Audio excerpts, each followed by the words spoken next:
So I'd love to welcome you to the Lenox Library. It's great to see so many people. I am not surprised.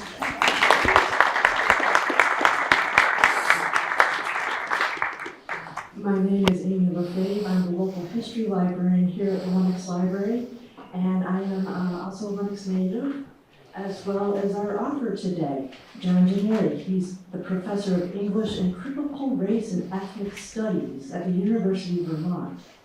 He is an American Studies trained cultural historian with degrees from Harvard and the University of Pennsylvania. He's actually a PhD doctor, so I'm not sure whether I should be calling you Dr. Gennari. And he's held fellowships from the National Endowment of the Humanities, the W.E.B. Du Bois Institute at Harvard, and the Carter G. Woodson Institute at the University of Virginia. Gennari's new book, for which we're all here today, The Jazz Barn, Music in the Berkshires and the Place of Jazz in American Life, is published by Brandeis University Press. His earlier book, Flavor and Soul, Italian-American at its African-American Edge, which is from the University of Chicago Press, so some pretty is a study of Black Italian cultural intersections in music and vernacular soundscapes, foodways, sports, and other forms of expressive culture. His first book, Blowing Hot and Cool, Jazz and Its Critics from the University of Chicago Press, won the ASCAP Deans Taylor Award for Excellence in Music Criticism and the John G. Kawati Award for Best Book in American Culture Studies. Gennari is currently working on Black Italian, a documentary film based on the themes explored in Flavor and Soul. Now, John wrote that biography up for me. He left out the part that he's also a Lenox native and fellow graduate of Lenox Memorial High School. Yay! So when John came to the library to consult the library's archives on music in, I said to John, when the book is published, would you please come to Lenox and come back to your hometown to do the book launch? And so here we are today.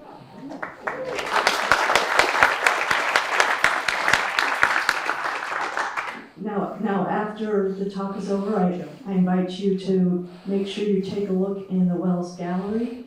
There are images of the Music In and the Jazz Barn and Lenox School of Jazz taken by photographer Clemens Kalsher. They're stunning. They tell a story. We are all about telling stories here at the library. Clemens' daughter Tanya is with us today, and we're all very proud and excited that we were able to have this accompanying exhibit to really give this book a great launch. So I'm going to stop talking now, and I'm going to welcome, and we'll give another great welcome to Professor John Gennari.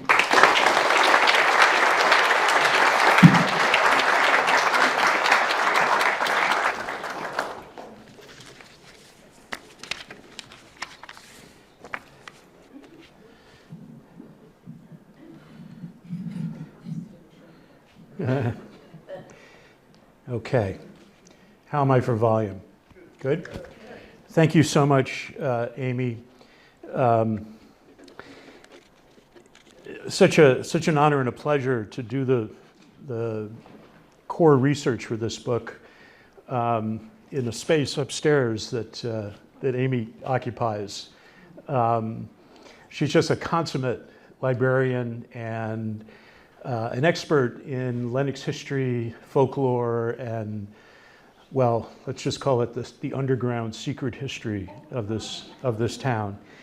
So her spirit warms the pages of this book. I also need to thank Tanya Kalsher for just an extraordinary ride with me that's gone over the past couple years. When you introduce photographs into a book, it just complicates things just by many, many, many factors. And her patience and support, and most importantly, extraordinary concern for her father's legacy. The legacy of his amazing art has just been truly inspiring. And Amy and Tanya, these last couple of weeks, have been working very hard, right up till about an hour ago, to mount this really lovely exhibition behind us here in the Wells Gallery. And you're going to see some of the photographs in rotation here, along with a handful of photographs from Warren Fowler and Leonard Rosenberg and a couple other photographers who were on the scene at Music Inn in the 1950s. And please take some time to look at those photographs. They're stunning.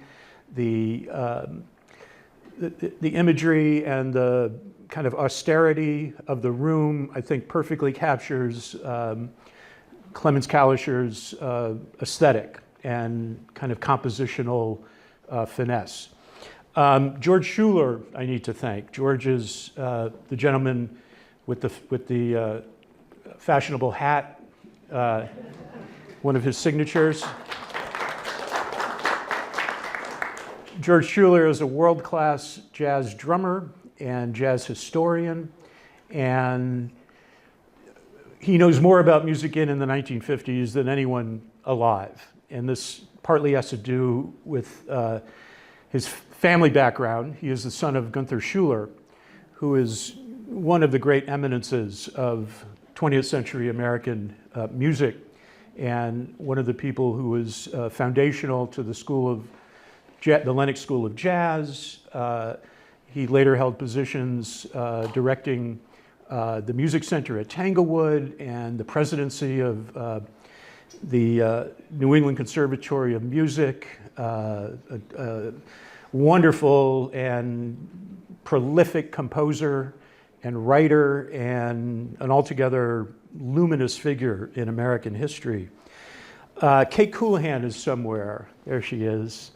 Kate was Clemens Kalischer's assistant in the latter part of his life, and I couldn't have done this book without everybody I'm mentioning, but Kate in particular, because she was working with these photographs and all of Clemens' archive with just great passion, affection, and a deep, deep knowledge that she gained from her intimate conversations and robust conversations with Clemens about his extraordinary life. And her help and patience throughout this process has just been extraordinary. Thank you, Kate.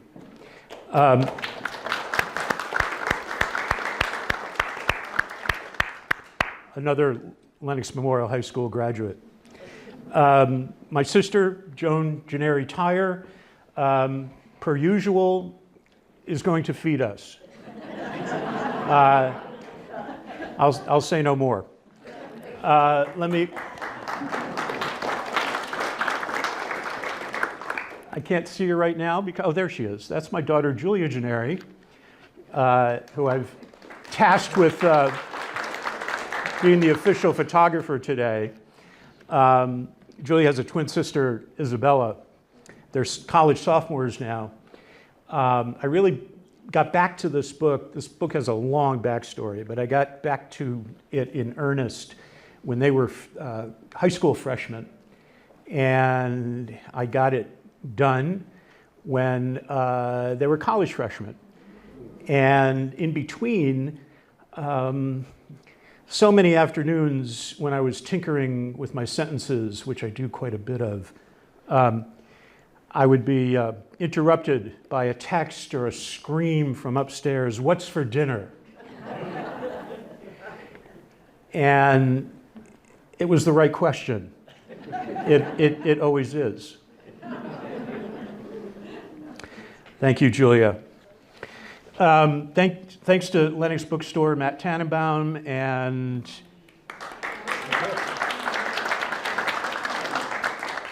who very thoughtfully have ordered copies of each of my 3 books. You see my books are getting smaller and smaller. I'm working my way toward pamphlets. What a delight to be in this space and to see so many faces of people I've known, people I look forward to knowing.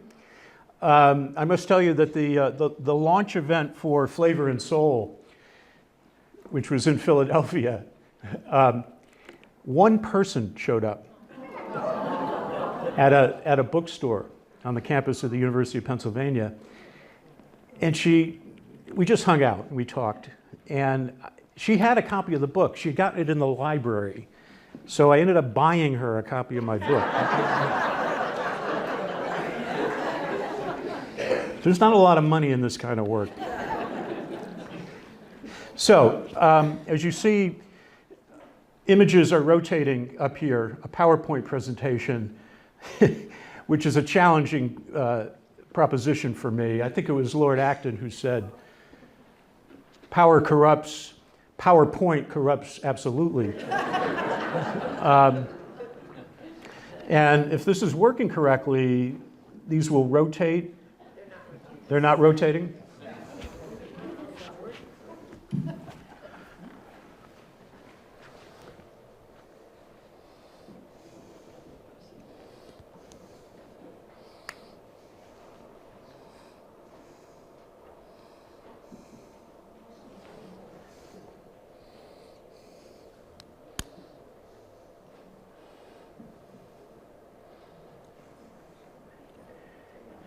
I got it on like a 10. Yeah, there we go. Okay. So to simplify things for myself, I'm not going to try to coordinate between the images and the talk, and rather just have the images rotate. And they'll come around 3 or 4 times, and I think that'll work out nicely. So you got a multimedia thing going on here, but this is a high IQ crowd. We have Pulitzer Prize winners, we have Mensa Society members. We're in Lenox. So I'm going to talk for about 30 minutes, and then would love to entertain your questions and comments. The sight would have been unforgettable if anyone had seen it.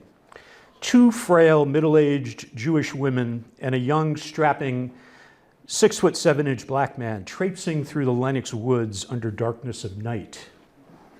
The year was 1950. The women had heard there was jazz being performed a few miles from the kitchen where the 3 worked together. The kitchen was in a school called Windsor Mountain that was serving as a summer camp for Central European Jewish refugees, many just a few years removed from the Nazi concentration camps. They'd asked for a ride over to the jazz place, but none of the car-owning locals working at the school could come back that night to take them. This place was next to Tanglewood, they'd been told, a short distance from the back of the music shed. They'd been to a concert there and were pretty sure the fastest way on foot was through the woods lying between West Street and Hawthorne Street. All 3 were musicians. They'd recently performed an informal concert at Windsor Mountain. The women, violinists, played short classical chamber music pieces. The young man, a pianist, played some of the bebop tunes he'd picked up in jam sessions with high school friends in Brooklyn. This was before he came up to Lenox for the summer to escape the scourge that had descended on his neighborhood when heroin came in and turned good folks into people to be feared. They arrived at a collection of quaint buildings downhill from a big fancy mansion that looked like a 5-star luxury hotel. There they found an audience listening raptly to a lecture being given by a man who looked like Hollywood Central Casting's version of an Ivy League professor. The women were confused. Maybe this wasn't a place where musicians played jazz, but rather some sort of salon where people talked about the music. The professor was using a phonograph player to demonstrate the contrast between two different versions of a tune called King Porter Stomp. He seemed to know what he was talking about. Their friend, the tall black man, intensely absorbed, nodded his head in affirmation. Who is this cat? He wondered. Along with his coworkers, Randy Weston had found Music Inn, a recently opened lodging establishment and cultural venue run by Philip and Stephanie Barber. Weston's nocturnal sojourn through the Lenox woods had brought him to the place where he'd find his calling as a musician imbued with a vital cultural mission. He'd been raised in the Bedford-Stuyvesant neighborhood of Brooklyn, where his father, a Panamanian immigrant, owned a restaurant that was festooned with African-themed posters and pulsed with the rhythms of calypso, blues, gospel, and jazz. Randy took lessons in classical piano, then at Brooklyn's Boys High School fell in with bebop and trance schoolmates Max Roach, Duke Jordan, Cecil Payne, and Ray Copeland. But it was only after Stephanie Barber hired Weston as Music Inn's breakfast cook and his off-hours piano noodling caught the attention of visiting musicians and scholars that he found his path into a storied career as a pianist, composer, and bandleader who uniquely reimagined and revitalized jazz by forging connections with Africa and Afro-diasporic culture. He did this by absorbing and putting to his own uses the curriculum organized at Music Inn by a Boston-born WASP Chaucer scholar turned jazz historian named Marshall Stearns, the cat from The Fateful Evening, a man the New Yorker described as a horn-rimmed, clipped-mustached apotheosis of the college professor, and Milton Bass of the Berkshire Eagle dubbed the Toynbee of jazz. Stearns, who would soon found the Institute of Jazz Studies and run it out of his Greenwich Village apartment until his death in 1966, had immersed himself in the work of Melville J. Herskovits and other Africanist anthropologists and folklorists. Virtually alone among jazz intellectuals of the time, he was keen to anchor the story of jazz in a larger narrative of African, Afro-Caribbean, and African-American cultural continuity. His series of jazz roundtables, the name drawn from Stearns' medievalist studies, cheekily invoked the Knights of Arthurian legend, featured lecture presentations by drummers, dancers, singers, instrumentalists, folklorists, ethnomusicologists, poets, and even social psychologists. The capaciousness of Stearns' scholarship, coupled with his discerning ear, guided his search for the roots of a distinctive American sound, a sound born of intermeshed global cultural streams, the deep soul of this teemingly multifoliate, complexly pluralist American nation. Randy Weston returned to Lenox every summer through the 50s, soaked up everything Music Inn and Tanglewood offered, and later relocated to Morocco, where he ran a cafe featuring music ranging from local Nawa and Jilala to Chicago blues. Over the ensuing decades, Weston established himself as perhaps the preeminent successor to Duke Ellington and Thelonious Monk as jazz pianist composers.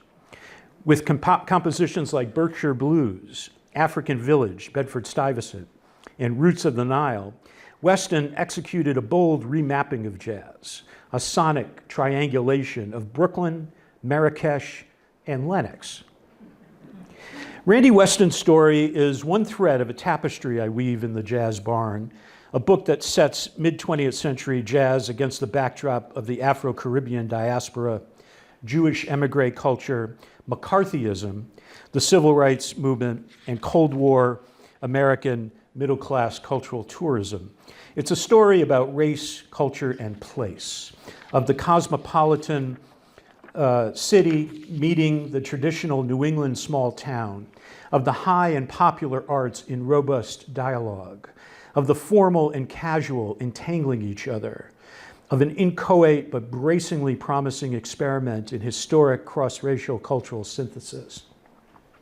It's the story of American cultural history transfigured, the Berkshires as incubator not just of Herman Melville's Moby Dick and Edith Wharton's Ethan Frome, but also of Randy Weston's Afrocentrism, the modern jazz quartet's Third Stream, and Ornette Coleman's New Thing.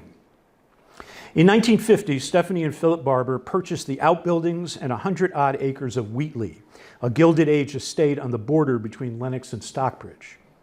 Philip Barber had been part of the original faculty of the Yale School of Drama, where he taught playwriting and wrote a seminal book on scene design and staging. In 1936, while working with the Group Theater in New York, he was tapped as director of the city's chapter of the Federal Theater Project, one of the New Deal's WPA arts programs. Under Barber's aegis, the New York FTP flexed most decisively in Harlem, initiating drama programs in neighborhood schools and staging some 30 plays at the Lafayette Theater, employing hundreds of African Americans, one of which Orson Welles' directorial debut, a Caribbean-tinged version of Shakespeare, colloquially called Voodoo Macbeth, fired the imagination of a neighborhood teenager named James Baldwin.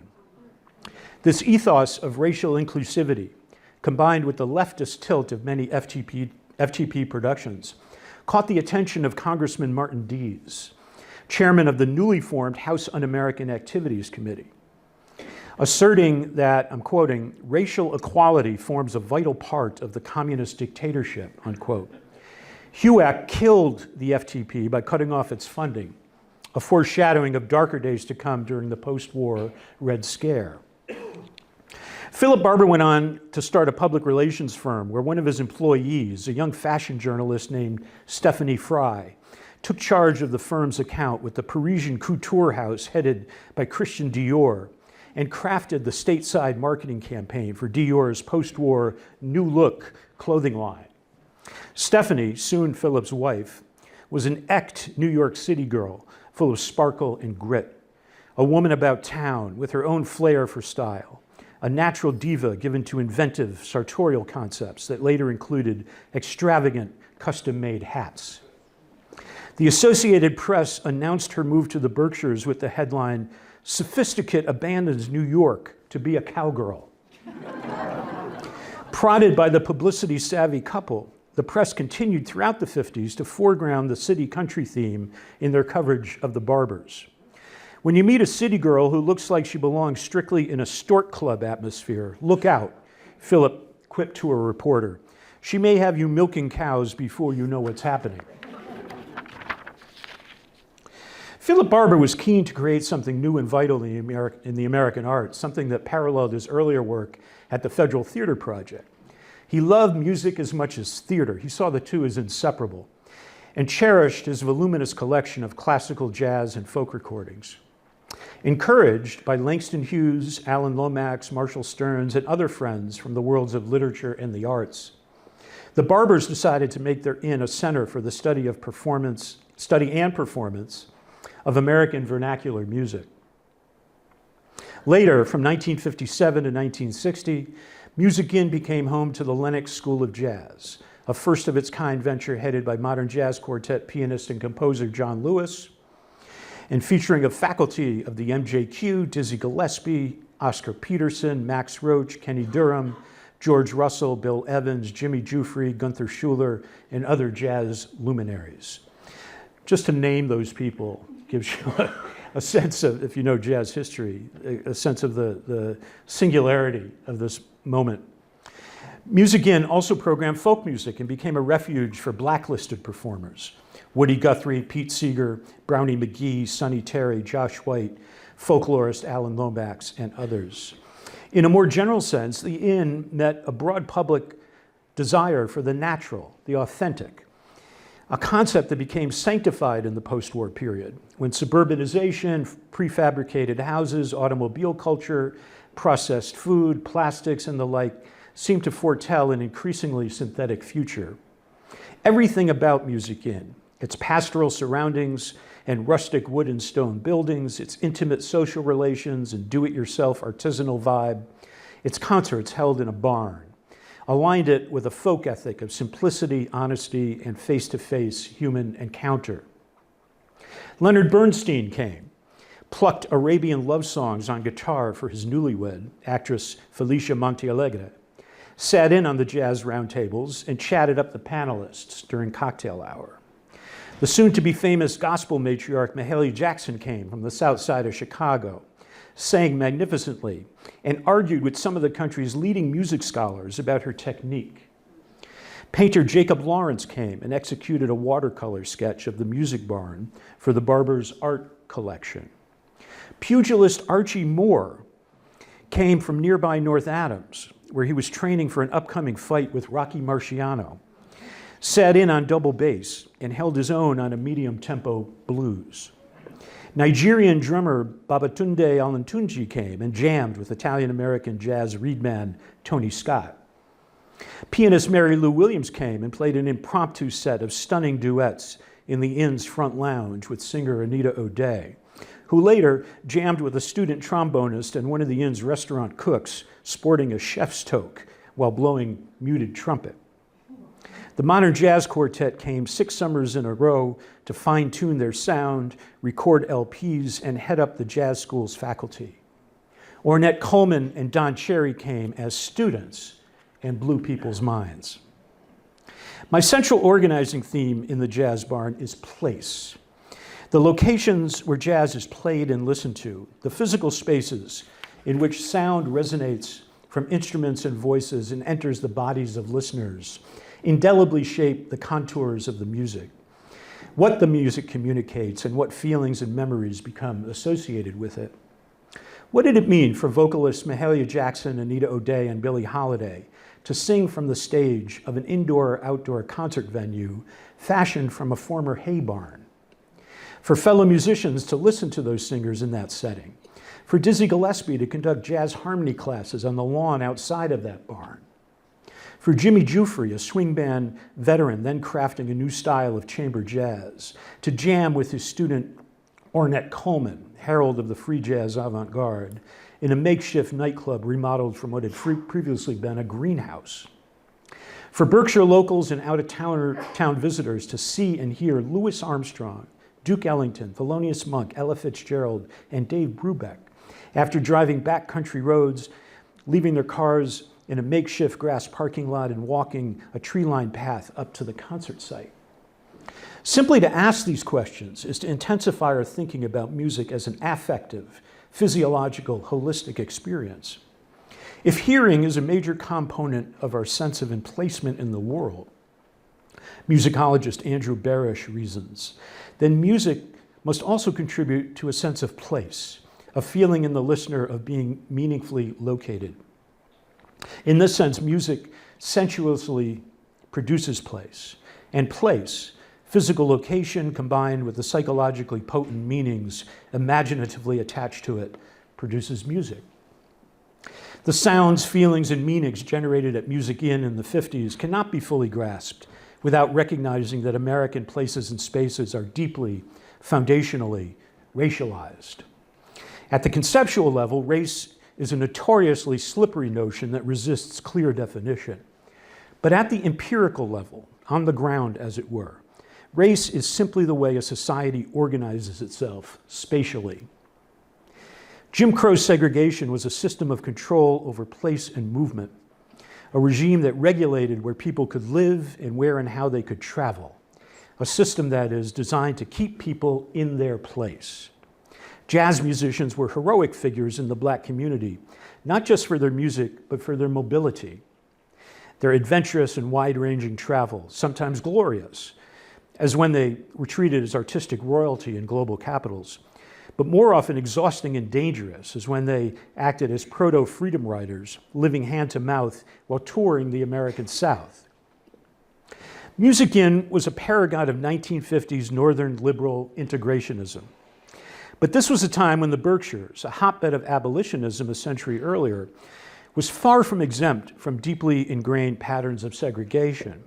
If the Barbers had not hosted Black musicians, journalists, and scholars at their inn, these visitors may have struggled to find a place to lodge in Lenox or Stockbridge.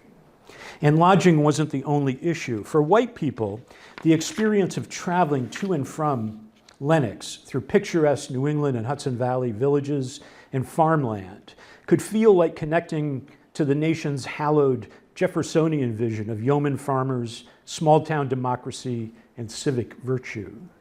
For non-whites, the beauty of such vistas collided with a simmering fear of the possibility of unpleasant encounter with police or backroads good old boys. The New York Times typified thought leader benightedness when, in 1959, it described the Berkshires as having, quote, some of the most arresting scenery and gracious towns to be found outside of the feudal South in the plantation era of the last century, unquote. Places and spaces produce racialized social and cultural hierarchies. They also sometimes subvert them.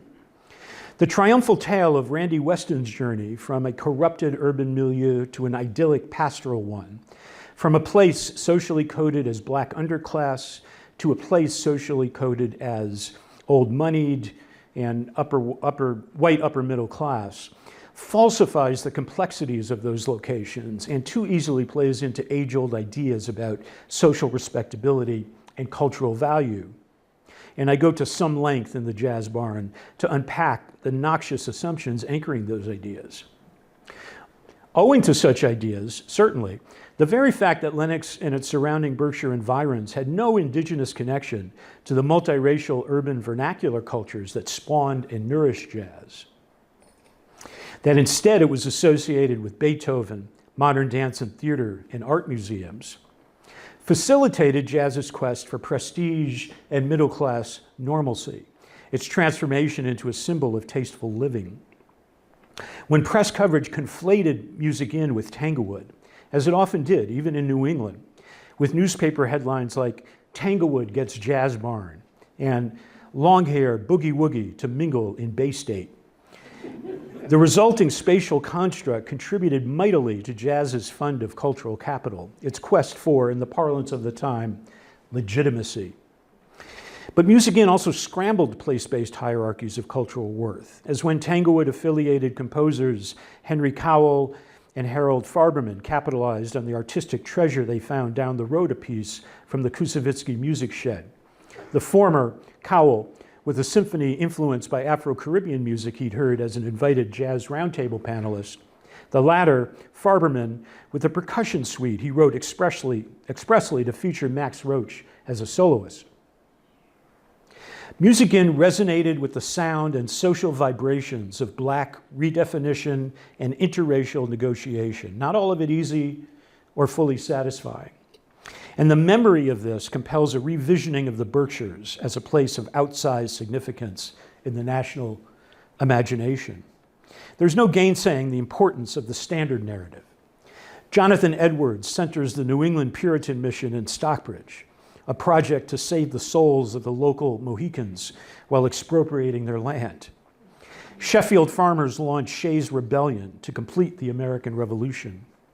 Herman Melville and Nathaniel Hawthorne take a hike on Monument Mountain and rewire American literature. Fanny Kemble publishes letters she wrote to her Lenox friend Elizabeth Sedgwick expressing revulsion at the inhumane conditions on her ex-husband's Georgia plantation and preaches the abolitionist creed across New England and upstate New York. Andrew Carnegie, Emily Thorne Vanderbilt, George Westinghouse, and other Gilded Age tycoons, not to mention literary eminence Edith Wharton, build vast mansions set on expansive rolling estates in or near Lenox, earning the town the nickname the Inland Newport, and a high school mascot, the Millionaire, forever condemning school marching band members like myself to wearing spats and bow ties in local parades. The venerable African-American writer Ralph Ellison chose for the location of a second home a property on the eastern edge of the Berkshire Hills between Lenox and Amherst. According to his biographer Arnold Rampersad, Ellison took special pleasure in owning a home in what once had been the center of American artistic and moral glory, affording him a place-based connection to Emerson and Melville and abolitionism. But even Ellison apparently was unaware of or indifferent to the deep African-American cultural vein running through the Berkshire Hills. Only after years and years of convulsive local politics was W.E.B. Du Bois, the leading African-American intellectual of the 20th century, embraced and feted as Great Barrington's most famous and historically consequential native son.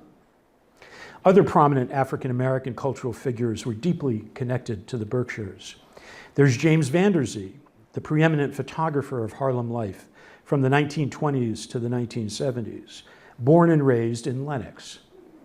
And before moving to Upper Manhattan in 1916, among the first to shoot scenes of Berkshire towns. And there's James Weldon Johnson, the novelist, poet, and songwriter. He wrote the lyrics to Lift Every Voice and Sing, now known as the Black National Anthem, who used a cabin in the Great Barrington Woods as his writing retreat. Indeed, the eminence of these three figures alone compels a recalibration, not just of the history of the Berkshires, but also that of the Harlem Renaissance. Other narratives, personal ones, come into focus when we start looking through this lens. When I grew up in Lenox as a public school student in the 60s and 70s, the town was home to 7 private boarding schools housed on estate properties that the super rich had abandoned during the Depression. My working class identity was forged in large part through my interactions with kids of my age from those schools and the area's elite summer camps. This includes the times I cruised Stockbridge Bowls beaches with my buddy David Ferguson, trying to meet racy city girls and winsome Tanglewood violin and woodwind students. It says here, pause for laughter. This population congealed in my parochial small-town mind into a stereotype of overprivileged white kids from New York City and Boston and their wealthy suburbs. Little did I know that African Americans typically made up 15% and more of Windsor Mountain's student body. Through the years, this included the children of Randy Weston, Thelonious Monk, Sidney Poitier, Harry Belafonte, and Roy Campanella. The experience of these and other black students among themselves, as well as with their white classmates, is a largely overlooked part of Lenox history. So too is what took place behind the scenes at Music Inn among the adults and the kids. One of the reasons I'm deeply grateful to Darius Brubeck, Dave Brubeck's oldest son, and an internationally acclaimed pianist in his own right, for writing the foreword to my book, and therein waxing nostalgic about having the run of the place with his buddies Percy Heath III, Little Percy, and Ed Schuler.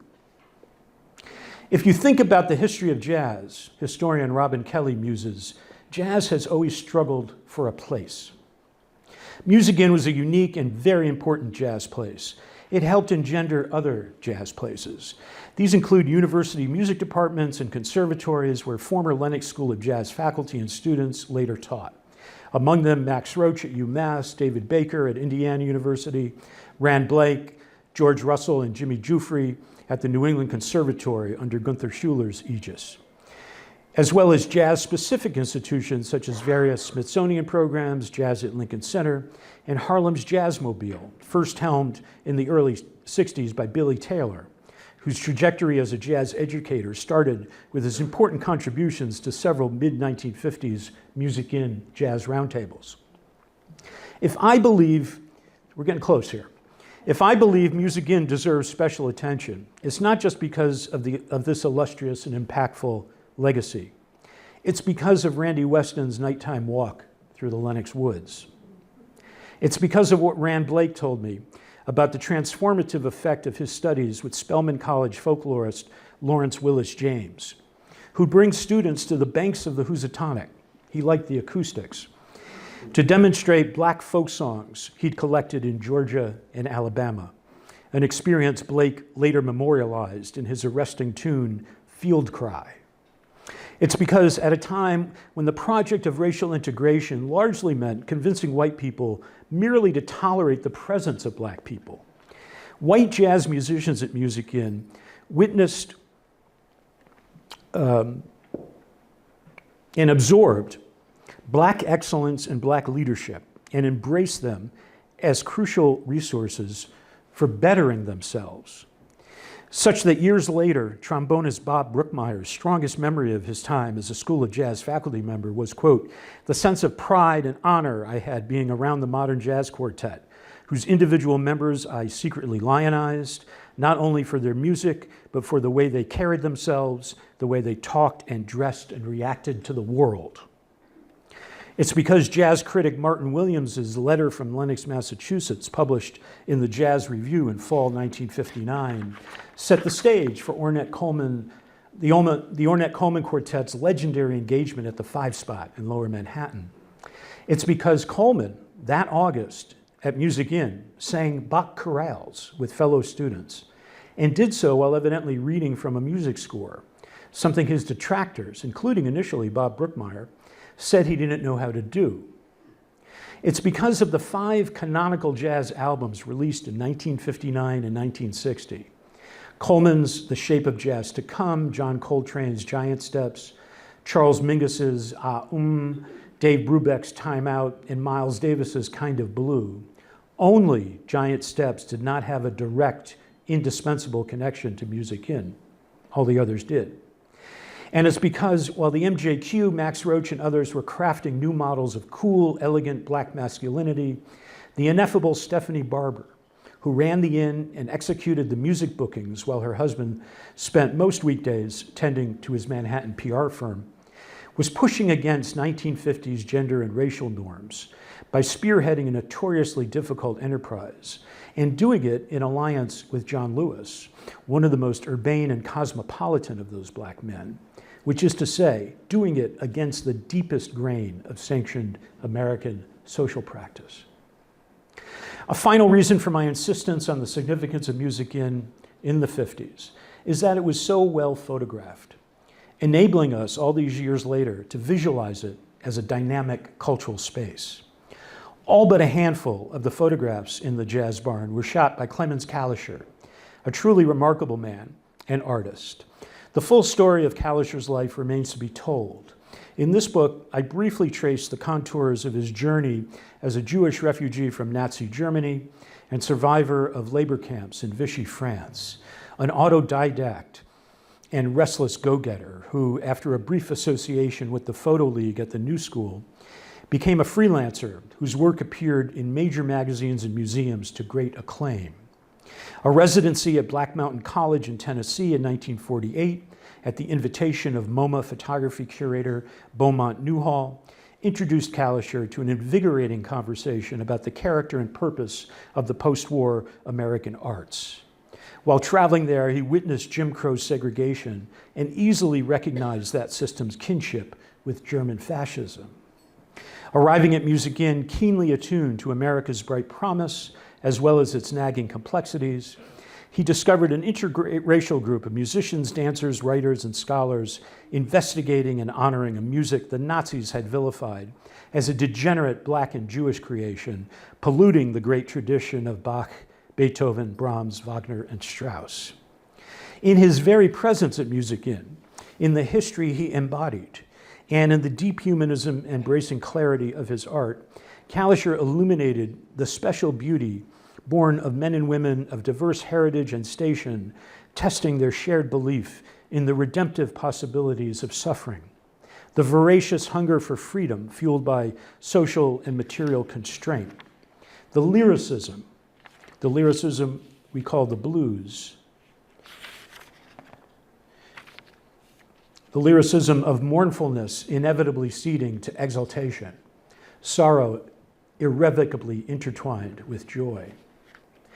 Inspired by the power of these photographs, I aim in the Jazz Barn to tell stories of America recreating and redefining itself in a unique cultural space located in a place, the Berkshires, which looms large in the national narrative, but whose own history has only begun to be told.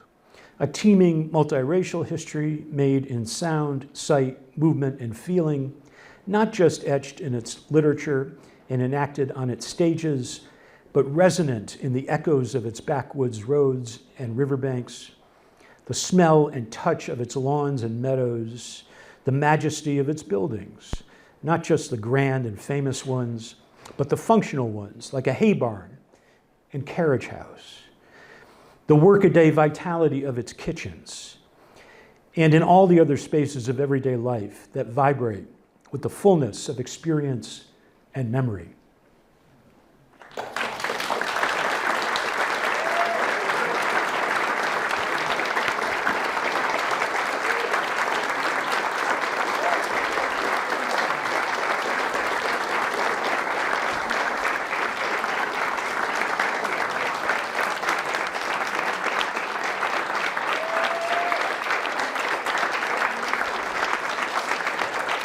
Thank you. Thank you.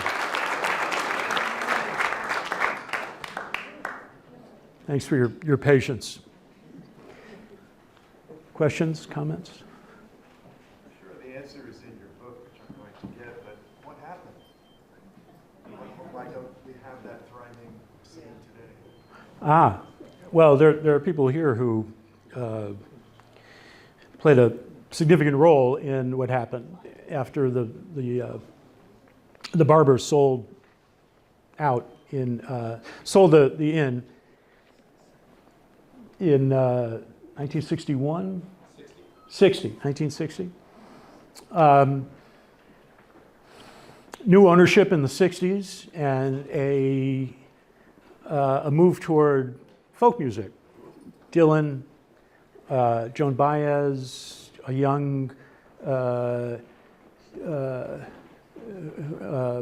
Carly Simon and her sisters and such.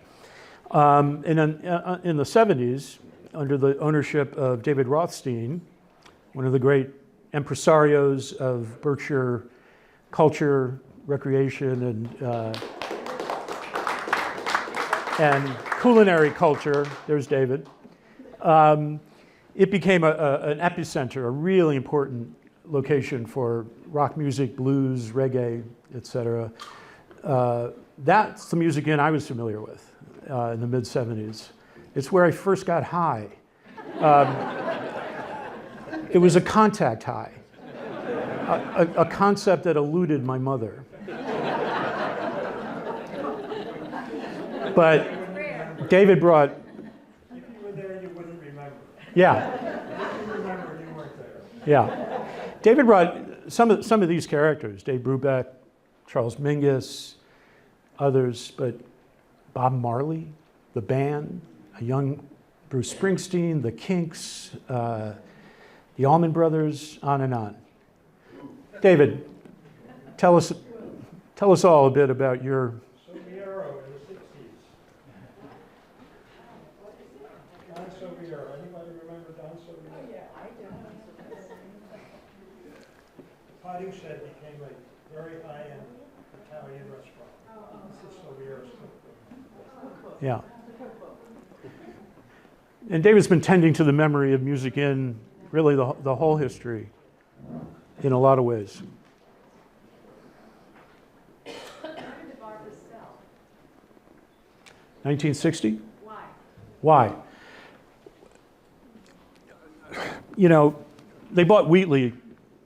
They had the outbuildings from Wheatley, and then they bought Wheatley during the time when they were launching the School of Jazz, or a couple of years after, or a year after, I forget the year. And it became a real financial struggle.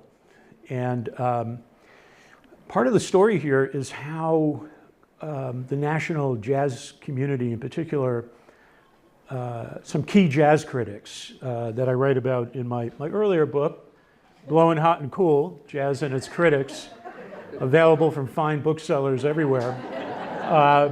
People like Nat Hentoff in particular, Martin Williams, Ralph Gleason, and others, Leonard Feather. These were important voices in the national jazz conversation. And they wrote often and with passion about the importance of what was going on and the need for support for the school. And it was just a tough business. Scholarship monies came from George Wein, the founder and impresario of the Newport Jazz Festival, who incidentally, the Barbers couldn't go to Newport because what was happening in Music Inn was the whole summer. Newport Jazz Festival was one weekend, and then later the Folk Festival, one weekend. So George had time earlier in the summer to come here, and George was a pianist in addition to a entrepreneur, and he actually plays on piano in the historic concert in 1956 at the end of the summer.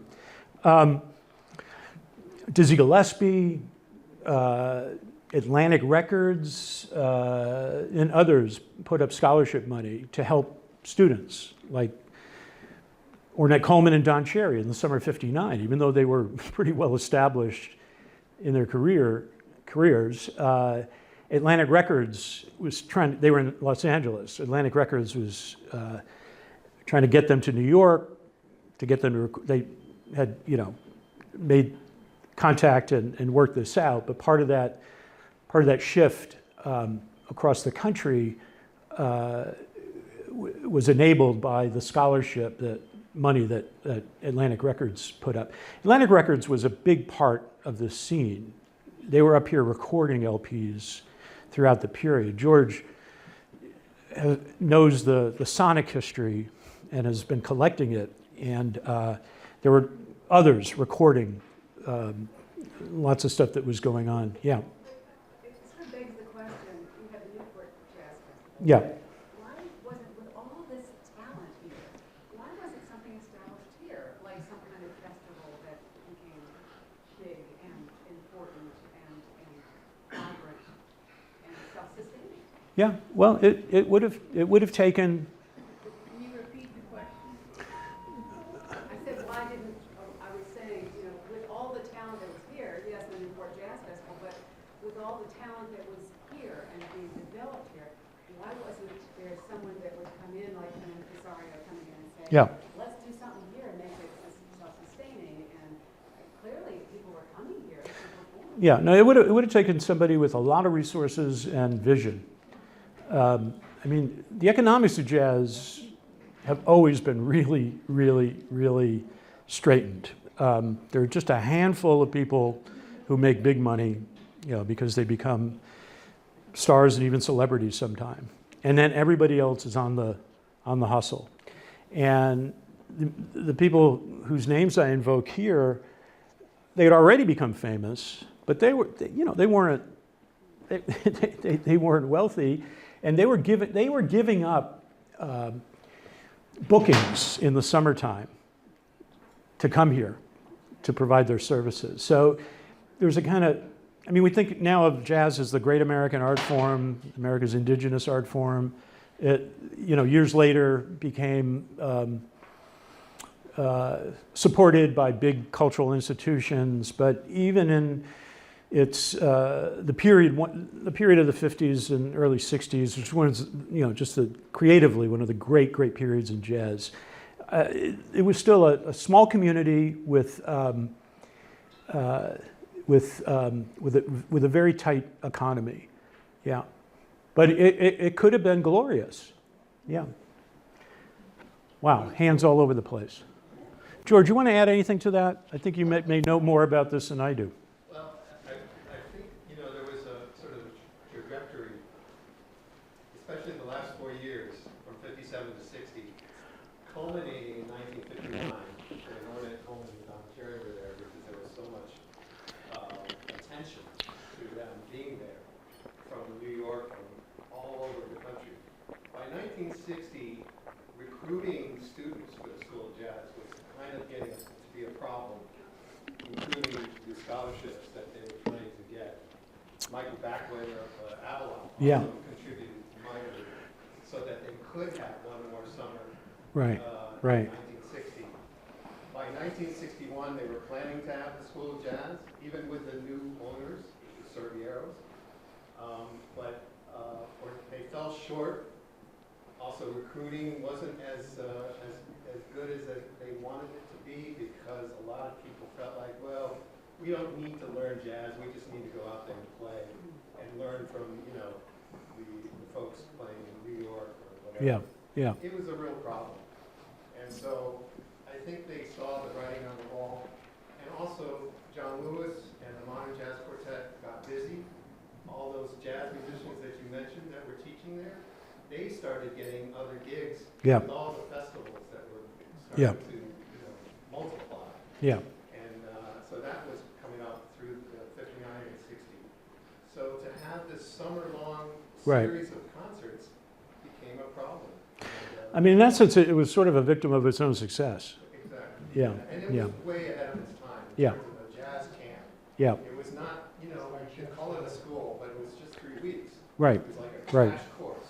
Yeah. And here you are with a 1-to-3 ratio of faculty to students Yeah, with these incredible musicians yeah, who at that time had some time to devote to these students. right. But then it got very complicated. Even Artie Shaw was going to teach in 1961. He was going to lead the big band, if you can believe that, because he lived in Connecticut at the Right, time. right. So, you know, it was too bad that it had to fold. Yeah, yeah. I see a lot of hands. Sir? I grew up in the 50s and early 60s listening to all of these people, and watching their names appear on the screen gives you a little goosebumps.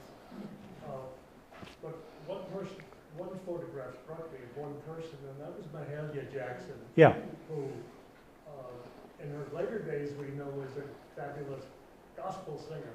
Mm-hmm. But can you trace back her participation and influence in this period with jazz? Well, she was always singing gospel or spirituals, and I mentioned Marshall Stearns and his particular construction of jazz history, and he was really intent on. Now, mind you, we take for granted now that all this music originates in black culture.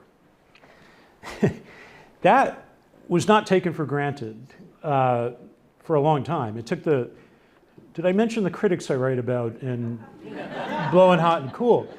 It took some of those critics, John Hammond is photographed here, Marshall Stearns and some others, to make that case against a counter-narrative that had people like Paul Whiteman as the king of jazz, right? Or to suggest that kind of orchestral jazz was, that's what the real music is. Everything else leading up to it, you know, it had its role to play, but now we need to leave it behind, you know? What's so interesting about Mahalia Jackson at Music Inn or in Lenox more generally, and she came back more than a few times, performed at Tanglewood, was very tight with the Barbers. She came, and so Stearns really had this kind of, he was proselytizing in this idea of that jazz is not only a black in the African American sense, but it's African, it's Afro-Caribbean, it has many tributaries. You saw the John Lee Hooker genealogy.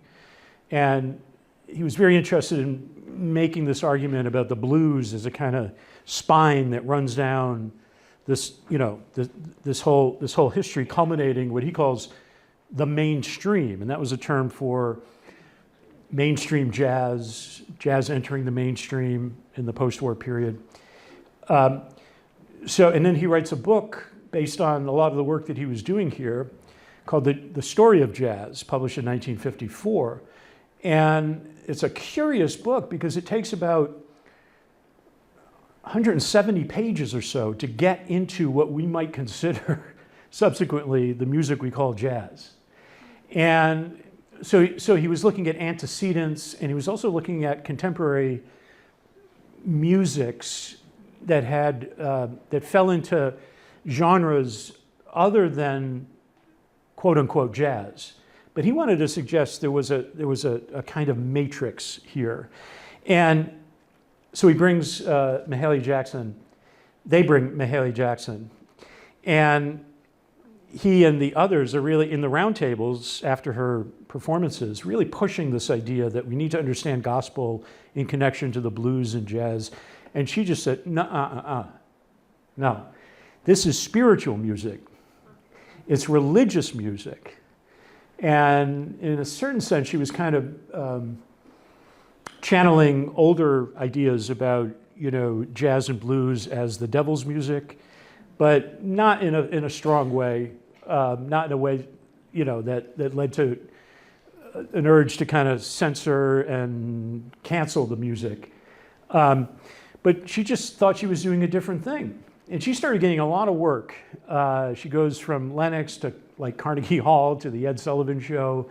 She becomes a regular at the Newport Jazz Festival, where Stearns and these other people are also doing panel discussions, and she's there all along the way to, kind of contradict what they're trying to say about her. So she was resistant to the ideology that was being pushed by Stearns, and really thought of herself as not unrelated to what was going on here, but not fully within the, kind of grain of these ideas about the jazz tradition that were being promulgated.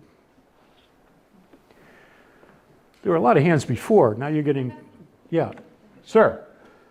Can you talk a little bit about the outside audience that came to see these performances, where they came from, how many there were, what a ticket might cost, that sort of thing? Yeah. I'm not going to be able to quote you ticket prices, but they were nominal compared to, everything was at that time. It was affordable. People were coming from. It was dependent initially and really throughout the 50s on the general summer cultural tourist trade. People coming to Tanglewood. If they also have an interest in this kind of music, they're going to come over. Jacob's Pillow Dance Festival, Stockbridge Theater Festival, Williamstown Theater Festival. This whole thing. I have a section in this book that talks about the Berkshire Eagle, Milton Bass, the arts editor of the Berkshire Eagle, being a really kind of crucial behind-the-scenes figure in writing about all of this, but also as he was the arts editor at the Eagle, and he made editorial decisions that elevated the significance of music into the level of these other institutions. So it was still the case there were people who were going to Tanglewood who were long hairs, who were deeply into what they called serious music, and there's some very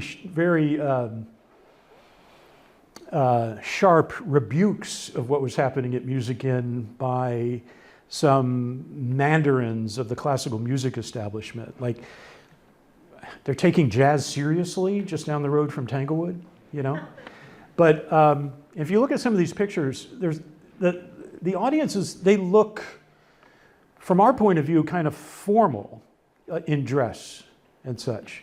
But that was actually kind of informal compared to the expectation for, kind of sartorial presentation at Tanglewood and in classical music circles, where the idea that, you had at the theater festivals more than probably at Tanglewood, but there were, certain, kind of women of a certain age, shall we say, and a certain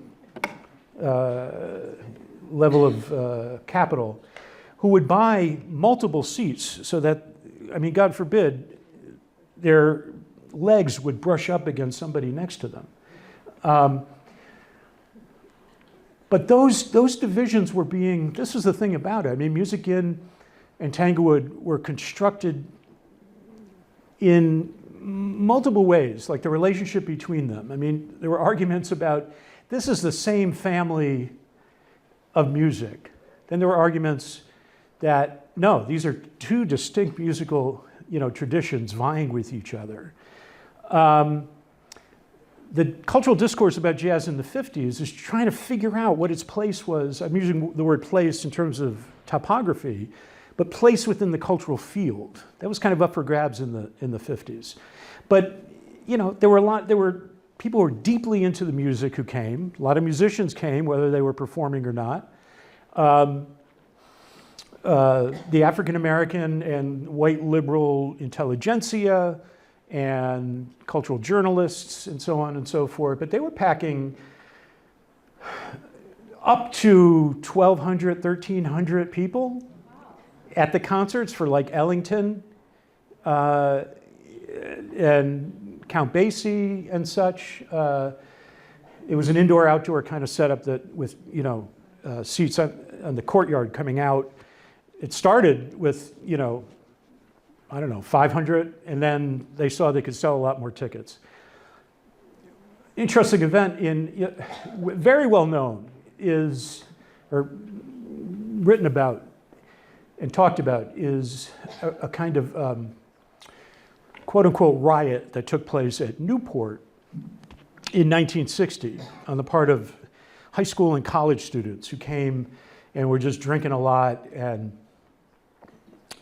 running roughshod over the town, causing a lot of trouble. A milder version of that happened the previous summer at, was it 58 or 59? 59, the Kingston Trio. Draws an audience. There was like a, you know, kind of Ivy League, Oxford shirt and khaki, you know, kind of riot. The word's a little too strong for what happened, but there was a kind of effort to kind of blow past, you know, the box office and all of that. So, and that raises the question: what is the age demographic here? You know, the folk music at Music Inn drew the whole folk element of Music Inn was very much in sync with the so-called folk revival of the 50s into the early 60s. And I didn't squeeze this in here, but there was a 1952 or 1953, there was a Business Week multi-page photo essay on Music Inn. And it wasn't talking about the concert so much as these weekend events where young folk would come and just play music. You know, make your own instrument, sit in on a drum circle, join into, you know, kind of the singing of Michael Row Your Boat or something. You know, it was like this idea that, and Business Week was running this because they were saying there's money to be made in this, and they were tracking. Stephanie, I guess, it gave them some figures about how at that point they were actually doing quite well. So it was a bifurcated audience.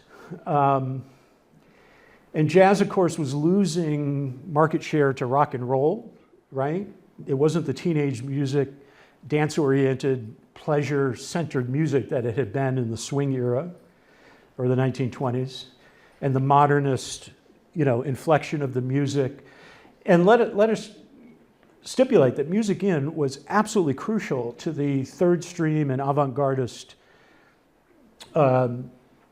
directions that were taking place in the late 1950s.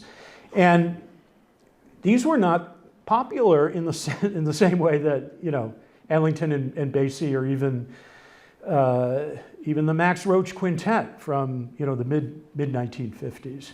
Milton Bass of the Eagle doesn't like this music at all, and he writes these blistering reviews of some of it in the Eagle, and then he writes a piece he gets a piece published in the Atlantic in the early 60s, and he's just skewering Ornette Coleman, Jimmy Giuffre, Gunther Schuller, George Russell. The title of the Atlantic piece was Non-Jazz Jazz. And he says, like, you know, no sooner does this music get the attention of intellectuals and become, you know, get its kind of educational game together, then it becomes unlistenable. I mean, he's that, you know, kind of put off by the music. So it's a complicated question. Okay, can you monitor that for me? I'm losing track here. Yes. Just a fellow here. John, we really appreciate your thoroughness and the great work you've written in the history. I want to be a little more contemporary, but it's interesting we're launching this book celebration. At the same time, Lenox, Monument, Lee, and Pittsfield schools are coming together with their jazz ensembles. Okay, all right. Part of coming together is to improve their embouchure and their techniques, Wonderful. as groups. Wonderful. But also learn about the history. Wonderful. So it's kind of interesting that these events are happening simultaneously. Yeah. These things go in cycles. Right. They really do. And that's wonderful to hear. There's a fellow up here. Up in the cheap seats. Yes, yes. So do you ever see the clips when the Today Show broadcast live in the early 60s from Music Inn when the John Soviero era? Say that again? Did you ever see the clips from when the Today Show broadcast nationally live during the beginning of the Don Soviero era? No, I haven't. All right. Well, if you ever want to see it, Yeah. but Okay. I was wondering because it seemed like they were promoting the jazz there, and I wasn't sure if your take on it was that it was sort of a last-ditch jazz effort or, Uh-huh. you know, kind of a heralding in the new. Yeah. That was actually the Today Show. Yeah, Today Show. Today Show. Yeah. Came to I've heard about it. Yeah. Robert Tanglewood, Yeah. and the next day, Music Inn, or vice versa. And so that footage does exist, and it's quite striking. Okay. Of course, we couldn't use it because of NBC Right. and what permissions there were going to be. Oh, let me mention. 1961. Yeah. Now, so George was the photography editor on a documentary film on Music Inn. Fantastic documentary that came out in what, 2007? Yeah. And unfortunately, after a limited number of screenings, it had to be taken off the market because of problems getting music licensed. It never was on the market. Never was on the market. Yeah. Private screenings. And it is an extraordinary document. Any chance it'll ever? We're working. You're working on it. Yeah. I keep saying that every time I screen it, but we're still working. Yeah. Yeah, that was actually going to be my question. Last year at the triplex, I think Yeah. they showed it, and I was wondering if they were going to re-show it, and if there's any other locations, websites that we could see some of the footage. Well, Concert, like that historic concert, can you find that anywhere? there's an album. Yeah. Yeah. I mean, like on Spotify or something like that? YouTube. The film has been up on YouTube and then off and then up. I don't know what's going on with it. That's not my doing. Yeah. There's legal issues connected with this. You got a fellow right here in the middle there. Do you know any more than the brief mention you made about Archie Moore as a musician?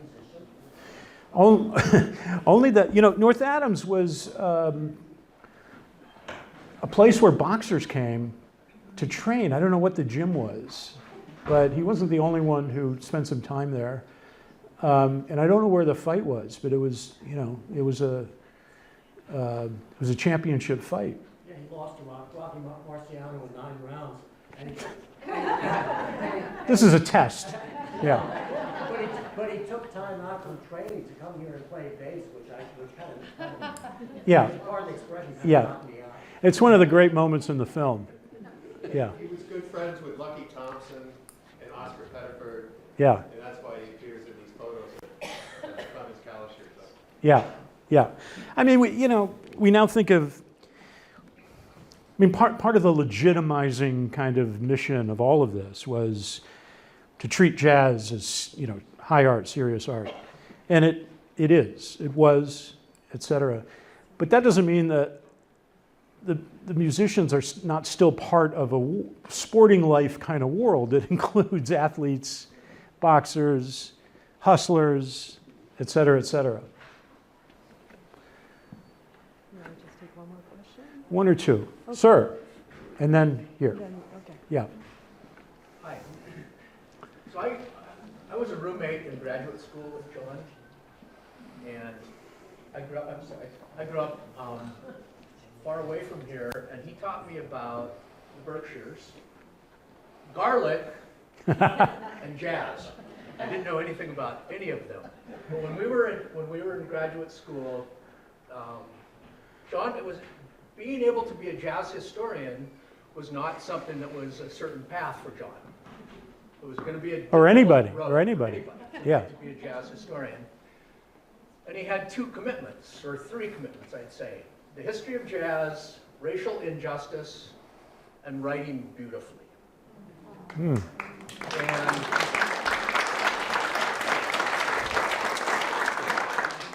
this talk was such an exemplar of fulfilling that obligation to the art of writing, and bringing in these strands of race injustice, the majesty of African American musicians and performers, their dignity, their contributions to American culture, and then this larger history of jazz. And there's one other element. We were instructed in this method of ethnography, right, which was the kind of study of a place and the culture that's produced. And I think this is a masterful ethnography, and your dissertation advisors would be very proud of you. Thank you.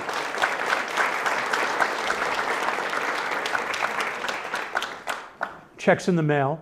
You but- owed me a lot of money for a long time. Yeah, but that's Brett Gary, who's a great cultural historian, political historian himself, and his wife Amy Bentley. We were all American. It was called American Civilization at the University of Pennsylvania back in the day. We were among its last PhDs, and so I'm deeply moved by what Brett has to say.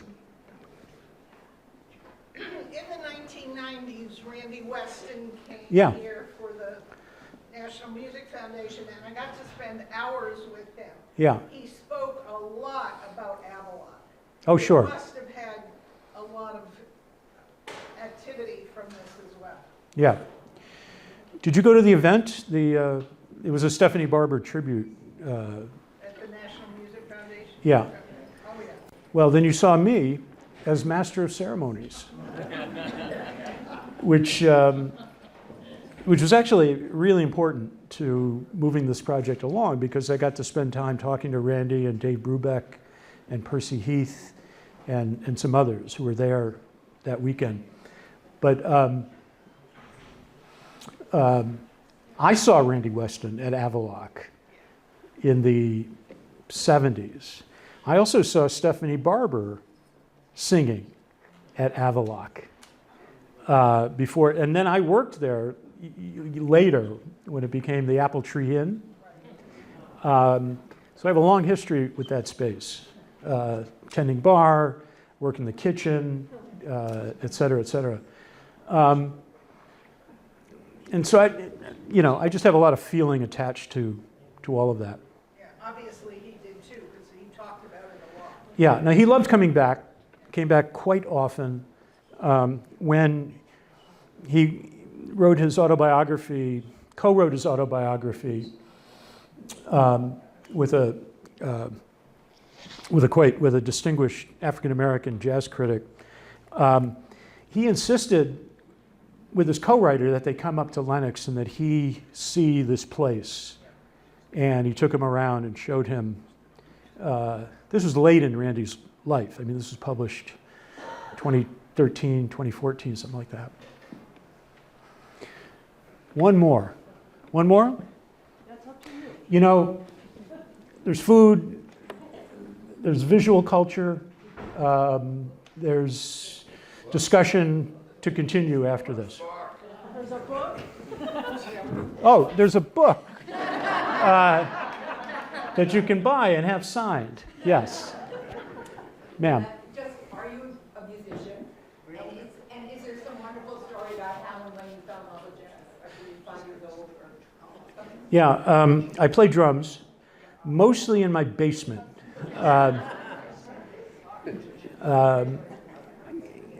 What I try to do is just to maintain a level of mediocrity such that if friends of mine let me sit in, I won't be a complete embarrassment. But I love it.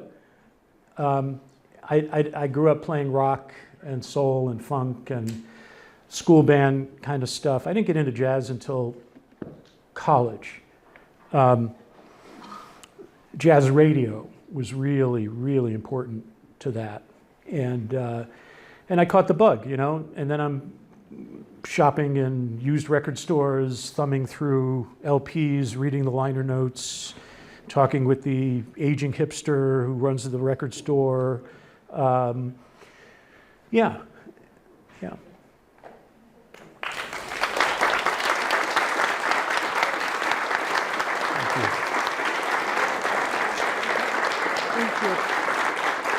Thank you. So John's gonna sell some books, as he said, and sign some autographs, and enjoy the spread and photography, which, by the way, was funded by the Lenox Library Association to make those prints. So glad you came. John and I last night, we looked in the Wells Gallery and we said, maybe we should have it in here. And then we thought, I don't know if we can fit more than 50 people in there. So we made the right choice. So Yeah. thank you for coming. Thank you.